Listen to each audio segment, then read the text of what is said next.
So hey, Josh Cantwell back again with strategicrealestatecoach.com. What we want to talk about today specifically is some of the challenges that real estate investors are experiencing with flipping properties in today's market. And over the last 10 to 12 years, we've been coaching and educating real estate investors on how to grow and scale their real estate businesses to fit their lifestyle. So whether you're a full-time real estate investor or a part-time real estate investor, if real estate is part of your investing plan, then this training and this video is for you. Really, when I talk to investors, it comes down to two things. Number one is I gotta find the deals and I gotta find the money.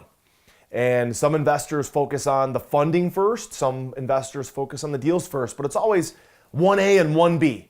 I need the funding and I need the deals. I need the deals and I need the funding. So today what we're gonna talk about is the biggest challenge that investors are facing, which is the funding. You see, the largest institutions in the world caused the financial meltdown of 2007 when they would lend money to just about anybody who could fog a mirror, anybody who could get a real estate loan. Well, what's happened is the banks have learned their lesson. They're not gonna just give loans to anybody anymore. And so now they won't lend to real estate investors like us who are trying to capitalize on today's real estate market. Obviously, the real estate market has rebounded. In every city, every state, we're back to 2007 levels or higher. And so now is the best time to get into real estate. So let's talk about some of the different funding options that are out there, and let's dispel the ones that will actually work for you and the ones that won't, okay? First of all, let's talk about conventional bank lenders. The advantage of a conventional bank lender, of course, is that they're very inexpensive. The fees are low. There's virtually no points. There's maybe a $200, $300, $400 application fee, but the fees are very, very inexpensive and the interest rates are very low. The disadvantage is, first of all, there's a lengthy closing process. Right now, closings are taking between 45 to 60 days for deals to get closed, to get through the underwriting process. Conventional banks decline loans anytime they find out that a property needs work or a property needs repairs. I've seen loans decline for those very simple reasons. Also, banks require a really high credit score, especially if it's investment property. If it's gonna be a non-owner occupied property, the credit scores go up. You have to have at least a 680. Then banks have a maximum number of loans that they're gonna give. So all the conventional banks are selling their loan inventory to Fannie Mae and Freddie Mac. Banks lend only on the purchase price. When you buy a property that's investment, they want 20, 30% down. They will not lend you the money for repairs.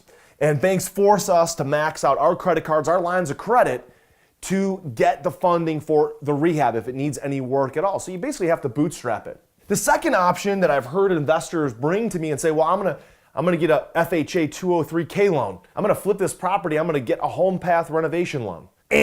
Not an option. These are for owner-occupied deals only.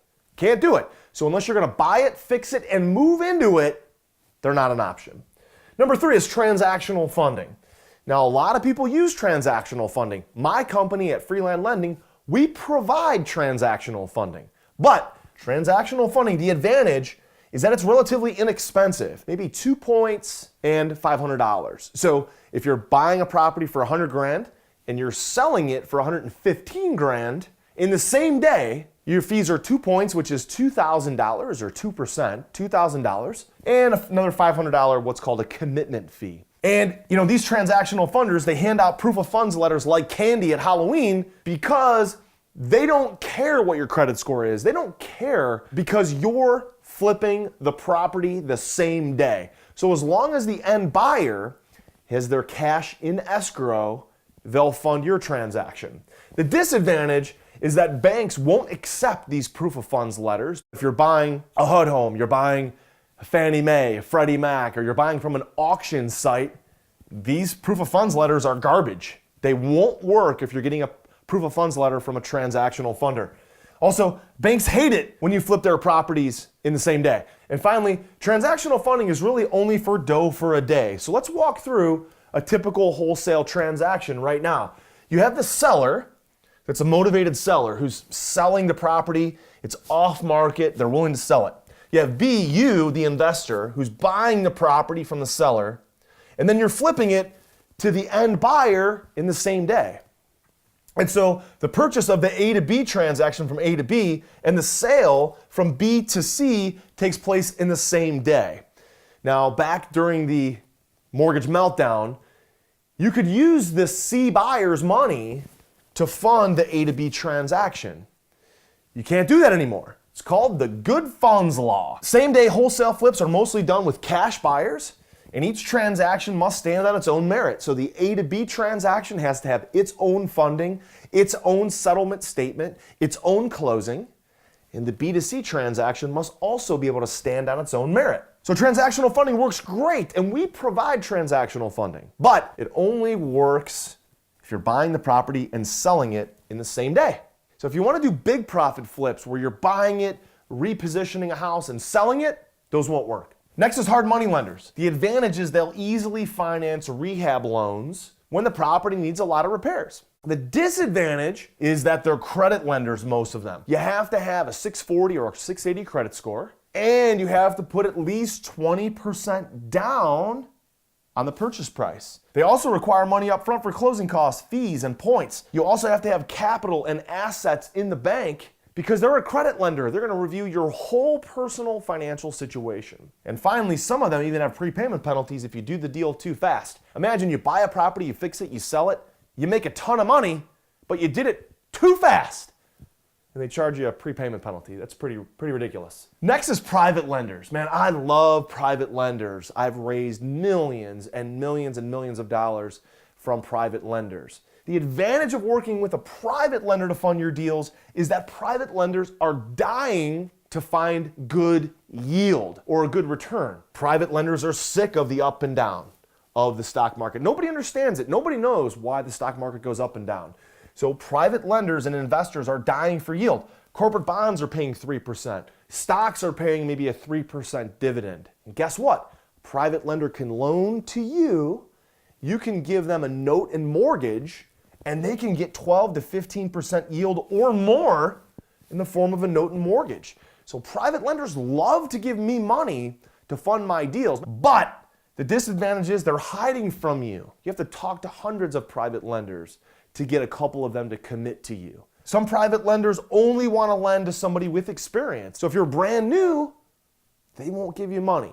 Some of them will, but a lot of them won't. Some private lenders only want to fund a percentage of the deal. They want you to have some skin in the game. Private lenders are great if you can find them, if you can get registered with the SEC and do it right and have a full disclosure document, which, the SEC wants full, fair, and adequate disclosure.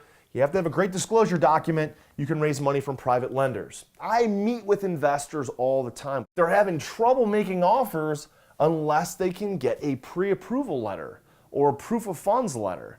And so you can't make offers unless you have a verifiable pre-approval letter, proof of funds. REO properties, bank-owned properties, realtors, and sellers, they won't take you seriously unless you have a verifiable pre-approval letter or proof of funds letter for your real estate investment deals. It has to be verifiable. But most of all, real estate investors, especially new investors, are afraid to make offers. They're afraid to market directly to sellers when you're unsure where the funding's gonna come from. And with all these different examples I've given you today, it's unclear what funding options you have.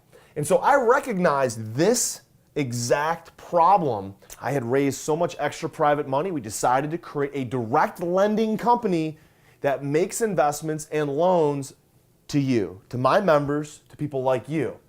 So the bottom line is you're walking away from great wholesale deals, renovation deals, rehab deals, commercial deals, because you're unsure where you're going to get the cash, the credit, the money, and the financing to close. You have to try to wholesale every property that you're doing because you don't want to buy anything to renovate and sell. If you want to do big properties, you want to have big profits, you want to own a rental portfolio or a commercial portfolio, you have to have longer term funding other than transactional funding. So you leave all the big profits to the other guy, or worse, you don't even get in the game at all. Through the creation of my private equity fund and my direct lending business, you don't have to leave all the best properties for somebody else to scoop them up and make all the money. So let me walk you through a couple case studies of deals we've just funded. This is one of our students, Susan Lacoste, Purchase price was $90,000. Her budget to reposition the property was $60,000. We made her a loan for $144,000. She rolled all the closing costs, all the points, and all the fees into the loan. The property appraised at $240,000 based on the after repaired value. So she's got over $100,000 of equity. So taking out all the financing costs, all the realtor commissions, Susan's gonna walk away with over 60 grand of profit. Okay, how about this deal from William Harris? Purchase price is $125,000. His budget to reposition the property, $94,000. Made him a loan for $243,000. The property appraised based on an after repaired value or a fixed up value, $337,000. He's got a profit in that thing of about 80 grand. And guess what? He put no money down on the purchase price. No money down on the purchase price. Next one, how about Jonas Alexander? $71,000 purchase. I didn't have a budget at all to renovate the property. It was actually in really good condition. Made him a loan for $80,000, wrapped all the closing costs and title fees and attorney fees into the loan, and the property appraised at $123,000 based on the after repaired value. It's got over $30,000 profit in that deal. I appreciate you watching our training video today. Talk to you soon.